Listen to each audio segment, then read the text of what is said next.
YouTube, how's it going? Another video coming at you from Washington Football Report. My name's JD. Let's dive into this. This video is going to be about grading last year's draft picks. Right now, I know that Taylor Heineke's on the pick on the screen, but gotta grade last year's draft picks. Grade scale will be from A to F, and there's also some NA not available because we didn't see them. I may just give them like a small grade just because the expectations were high and I didn't see much from them. So kind of underwhelming, and we'll have to wait and see. But to start off with, number two overall pick and first round pick for Washington in the 2020 draft was Chase Young. Chase Young is by far, it's an A+. It's an A++. If I could go a letter higher, I would. He has been amazing. He was Defensive Player of the Year. He is a franchise-changing defensive player. You don't get too many of those. You get like LTs and J.J. Watt type players, Aaron Darnold. So you don't have too many of them that are franchise players like that, or franchise-changing defensive players. Now, granted, he's on defense with some other good guys, don't get me wrong. But just immediately as soon as he walked in, the mentality, the desire to win, everything just showcased, and not to mention his surreal athleticism. His unreal athleticism, physique, just this overpowering force of a man, of a football player, is just on display the second he walked through our door. So Chase Young is bona fide A++ in my book. So moving on to we did not have a second round pick. We had a third round pick. If you watched any of my prediction videos, this was one that surprised me. I did not have Antonio Gibson on my radar. I thought we were going to go like cornerback, or we're going to go linebacker or something to that degree. Regardless of that, we drafted Antonio Gibson. Antonio Gibson this year has been a B+. You could go as high as an A-. He's definitely, there's a reason why he was drafted where he was drafted. He definitely has talent. He definitely has ability. He has shown a little bit of, he gets nicked up a little bit. So that's why he gets the B+. He didn't play the whole season. A little bit of injury. But my ceiling is very high on him, and my hopes are high. Like my expectations for him are A+ next year. I think he's going to come into next year guns blazing, and he's going to be able to explode. Our offensive line will be better. Our offense in general will be better. We'll have more weapons. We'll have a better quarterback. So a lot of things are going to add up for him to really have, like, I don't want to say a breakout year. He had a good year this year, but he's going to have an even better year next year. So he gets a B+ because he did have some games where not much happened, but that wasn't his fault. It's because we were losing and we couldn't hand the ball off anymore. We were trying to play catch up. But regardless of that, he's a B+, and I have A+ expectations for him. So I hope he lives up to them. I think he will. So on the next one, fourth round, we drafted Saahdiq Charles. This one gets an NA for me. What I feel about it is an F. He came in, didn't play at all, and at least didn't practice that much in preseason. At least if he was off to the side. Maybe he was injured, I don't know. But he plays one game, he plays 2 snaps, and he dislocates his knee, and he's out for the rest of the season. Very underwhelming. Now I can't judge him on that. Maybe sometimes injuries are from poor preparation. Sometimes injuries just fluke things that just happen, and it's nothing you can do about it.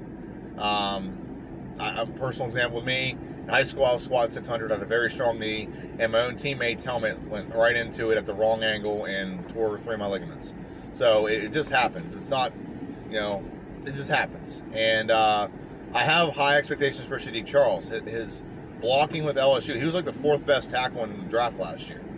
His blocking with LSU was superb. He never gave up 1 sack. And I think, a healthy him could be much better. My expectations are like A+. I expect A expectations from him. Right now it gets an NA, but I have expectations next year. I don't know if his knee's recovered, so we'll get to see him next year. I hope that's the case. But as of now, he gets not available because he played 2 snaps, and I can't really judge him on 2 snaps. That's not really fair. So, next person. Antonio Gandy Golden. This one is like a D- to me. This is like really underwhelming to me. thought Washington was drafting him. So if you didn't know, we had 2 4th-rounders this year. And Washington drafted him. I believe this is the pick we got from the 49ers. Washington drafted him, kind of like to play alongside. He has high expectations being like the 3rd receiver, and I rarely saw him on the field. It was a couple times he got like a reverse. Now, this might be just part of like Ron not wanting to play a younger receiver. It might be partly Gandy Golden's fault that he doesn't run routes properly. I don't know, but my expectations were higher than what would happen. I wasn't expecting like Terry McLaurin like rookie year, but I was expecting close to 400 receiving yards, maybe a touchdown or 2 with his size and everything, and he didn't do any of that stuff. So very underwhelming. I hope he can turn it around. I think he's very talented. I think he has the abilities, and that's why if you watch my draft video last year, I predicted Chase Young, got it. Did not predict Gibson. I did predict Shadiq Charles. I did predict Antonio Gandy Golden. Now, everyone beyond that, I did not predict. I think I predicted one player beyond that, 1 or 2, and that was their undrafted players. But beyond that, Antonio Gandy Golden, very underwhelming this year. I was not happy with the way he performed. So next player is Keith Ishmael. I have to give an NA here. He didn't play. He was backing up Wes Schweitzer, Wes Martin, Brandon Sheriff, Chase Roulier. I mean, Schweitzer, Roulier, and Sheriff are bona fide. Like, you're not going to do much better as a starting line with those 3 just manning your interior of your offensive line. Those 3 are pretty darn good. And I know Wes Schweitzer's like not the greatest, but I think he did very well this year. He did better than Wes Martin. Let's put it that way. So those 3 are there, and you're not going to get much playing time there. Keith Ishmael may be groomed to replace Wes Schweitzer at some point. That's possible. But as of right now, he's just a backup, so he gets an NA. I can't gauge. I'm not going to sit there and say he is an F, but he didn't play, so it's not. I mean, and based on what's ahead of him, that's not really his fault. Schweitzer, Roulier, and Brandon Sheriff are like our offensive line, believe it or not, was very solid this year. The only thing that was inconsistent was the left tackle, but I think Cornelius Lucas made us much better at left tackle than we've had in the past, like last year with Donald Penn. Donald Penn wasn't horrible, but just old. So, like I said, Keith Ishmael, I'm not going to judge him too harshly on the fact he did not play. But next year, I hope to see him in some games. Not because someone's injured, but hopefully we can get him in a game once we're ahead by some touchdowns or something. Next pick. I don't think I have a video or a picture of this guy. I think this is him, Khaleke Hudson. I don't have the really good guy we drafted late in the pick. I'll get to him in a minute. I think Khaleke Hudson actually gets like a B+. He mainly played special teams last year, but if you look at the highlights film, he got a lot of tackles on there. He didn't give up. He stayed in his lanes. He did very well, and I think Ron may be looking to have him fill some starting linebacking roles. It's possible. I think that wouldn't be a bad idea because he's very athletic. He's very fast. Kind of a tweener. He's kind of like, not quite big enough to be a linebacker, but too big to be a safety. So I'm sure they'll find something for him as like some kind of nickelback or something, or some kind of rover. A roamer, not a rover, roamer. There we go. But it'd be plus. I think based on where he's drafted and his contribution to the team, I like his contribution. So next one, and I don't have a picture for him. I don't know why in my mind I did not grab him, a picture of him. But Cameron Curl. Cameron Curl is another player that he's the biggest gem we got in this draft. I mean, Chase Young was second overall, so obviously he's the best player we drafted. But when you draft a bona fide safety, and he was statistically one of the best safeties in the league this year, and he didn't play all whole season. He only played like 9 games. He was statistically one of the best safeties in the league this year, and we got him in the 7th round, A++. He's played amazing at it. A couple picks. He had a pick 6. He had a lot of tackles. He had a lot of pass breakups. He was a heavy hitter. He laid some wood on some people, and I think honestly, a lot of Washington fans, including myself, think going forward we have one of our safeties. We just got to make sure the other one's shirt up. Me, I mean, I'm not going to get into that too much right now, but Reeves and Everett are two guys I like. And I think Washington needs to just cut bait with Landon Collins. That's just me. Cut bait after June 1st, save ourselves $9 million. That's just me. But we'll see. We'll see what Washington wants to do. They may move Landon Collins up to linebacker. I don't know. I don't think Landon Collins is big enough to play linebacker, though. I think he's too small to do that. He's kind of like Hudson. He's a tweener. He'd have to put on weight, and he's going to lose his speed. So, but he does have good football instinct, so we'll see in that. But Cameron Curl, bona fide, amazing player. And I'm glad we picked him up. And the last guy we drafted was James, I think it's Smith Williams or William Smith. I can't remember what it is. He gets an NA. Not available. You're not going to play much when you're backing up four guys that are like all four are starters in this league. Kerrigan, Ryan Anderson, both of them are going to go somewhere else and start. Ryan Anderson for sure. He's young. Kerrigan may still be a role player somewhere, but Kerrigan can still play. Okay, and you're backing up Kerrigan, Ryan Anderson, and then you're backing up Montez Sweat and Chase Young. Okay, it's just you're not. It's not the fact that you're not good. It's just you're not as good as what's ahead of you. And I don't know why we drafted that. I personally don't know. I mean, probably because we're losing two guys this year, so that might be why. But last year we didn't need that. We could have drafted some other things. But regardless of that, I gotta give him an NA. We didn't see nothing from him. And as of right now, can't really gauge him too much on what he is or is not. Excuse me. Now, we had some undrafted players. Isaiah Wright is an undrafted player that I think panned out pretty well. I'm not sitting here saying he's like, he's going to be a starter next year. He won't. I mean, I don't even be on the roster next year. But whenever we had some injuries to receivers, he was moved up and he played very well. Apparently there's a weather alert. Okay. Or an amber alert. Yeah, I don't think he played bad. I think he did well in the situation we put him in. Like, he played the slot position. He's a speed guy. I don't think he played bad. I'm not going to grade the undrafted ones, but I think a lot of the undrafted guys we played I liked, and there's a reason why I liked him. He subbed in pretty well for Steven Sims whenever Steven Sims was out. He played his role pretty well. I think he returned some punts for a while as well.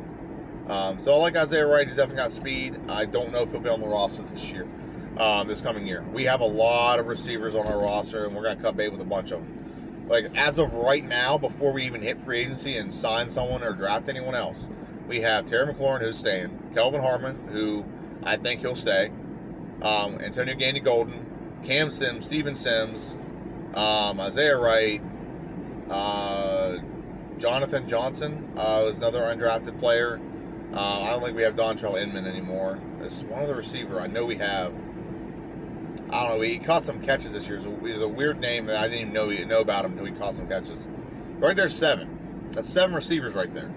And we haven't even signed someone. So I think we're personally going to go after at least one of two couple people. We're going to go after either Allen Robinson, which I think will be a fantastic number 2 option.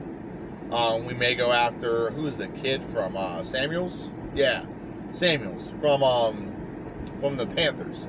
So there's 2 receivers right there that Washington, I don't think we'll pursue both. We're going to just do one or the other. If we don't get one, we'll go for the other. That's what Washington's going to do. We're not going to go for both. Kenny Galladay is another one that Washington may go after as well. So there's definitely like options out there, receiver, and we have 7 receivers without even adding those options. Plus, I think we're going to draft a receiver as well. So yeah, we're not going to carry 10 receivers, and so there's going to be some casualties. So he may be one of those casualties. But I liked him. I like the way he played. I think he'll find a roster. He'll be a roster somewhere. And then this one, Steven Montez. I don't think people understand how important Steven Montez actually ended up being at the end of the season. But Steven Montez was an undrafted quarterback, I think out of Colorado was where he's from. I think he was out of Colorado or like Wyoming or one of those two places. It was definitely like a northwestern state. One of those big states that don't have a lot of people in it. But Steven Montez ended up being really important. So here was Washington's quarterback, who we had this year: Dwayne Haskins, Alex Smith, Kyle Allen, Taylor Heineke, and Steven Montez. So we started the season out with Dwayne Haskins, and Kyle Allen was his backup. And then Dwayne Haskins got benched, and Kyle Allen got put in the starting position, and Alex Smith was his backup. Kyle Allen got injured, and Alex Smith came in as the starter, and then Steven Montez was his backup. Or Dwayne Haskins was his backup. Alex Smith got a little bit injured. They put what's his name back? Steven Montez was on the practice squad the entire time. Kyle Allen got injured, so they put Smith back in. Smith got injured. They put Dwayne Haskins back in. They cut Dwayne Haskins. Played Taylor Heineke behind him because Alex Smith was still injured. And so by the time the playoffs happened, and we were down to Alex Smith, Taylor Heineke, and Steven Montez as healthy quarterbacks on our roster, and Alex Smith couldn't play, it was very important that Steven Montez was still on our roster, because if Taylor Heineke would have, he separated his shoulder playing against the Bucs. If he wasn't able to play, Steven Montez would have had to be played, and Alex Smith couldn't dress for that game. So he ended up being very important to have at the end of the year. Now, is he a good quarterback? I don't know. Yeah, I haven't seen him play yet. That's the one downside not having preseason. I love preseason because you get to see how players play. You can see if quarterbacks can read defense. You can see if running backs can hit holes, so on and so forth. So he was very important to our team in that regards. But I don't know. Like I said, I don't know if he's good or bad. He went undrafted for a reason. And the last guy who I was a little underwhelmed by what happened this year with him, but I don't think it's his fault. I think he was injured, is Thaddeus Moss. Tight end out of LSU. I thought Thaddeus Moss was definitely someone we were going to draft, and we ended up he ended up going undrafted. I think it was because he had a broken foot. He does not drop passes. If he can be healthy, going the next season healthy, with him and Logan Thomas at tight end, Washington is going to be a very dangerous team offensively. No matter who our quarterback is, if you have a dual tight end threat that that team's got to handle, they're not going to be able to double McLaurin. They're not going to be able to double Allen Robinson if we get Allen Robinson. That's a lot of things that Washington's going to be able to. We're going to have some options when it comes to offense. Let's put it that way. And Thaddeus Moss is very talented. I'm really confident. I think he had a broken foot or something like that. And that's why he went undrafted. Washington took a chance on him, signed him, and then kept him on the practice squad so he could heal. I think. I don't know if that's the case. I've heard rumors on that. But, he's a player that... I don't think I have any more. Okay. He's a player that I was really underwhelmed by, what he did this year, but I think it's not his fault. So, I just want to go over our draft picks and grades. I mean, maybe I'll do last year's draft picks and grades too, or the year before that, where Dwayne Haskins would easily be like an F because he was just such a bum. I think he had some good games under Kevin O'Connell, but I'm not gonna get into that right now. I haven't decided what I'm gonna do with this. But this is JD. This is the Washington Football Report. Hail to the Redskins. If you have not done this already, please follow me on Twitter. It is the Washington Football Report on Twitter. I want to thank everyone for watching, and hail to the Redskins. See ya.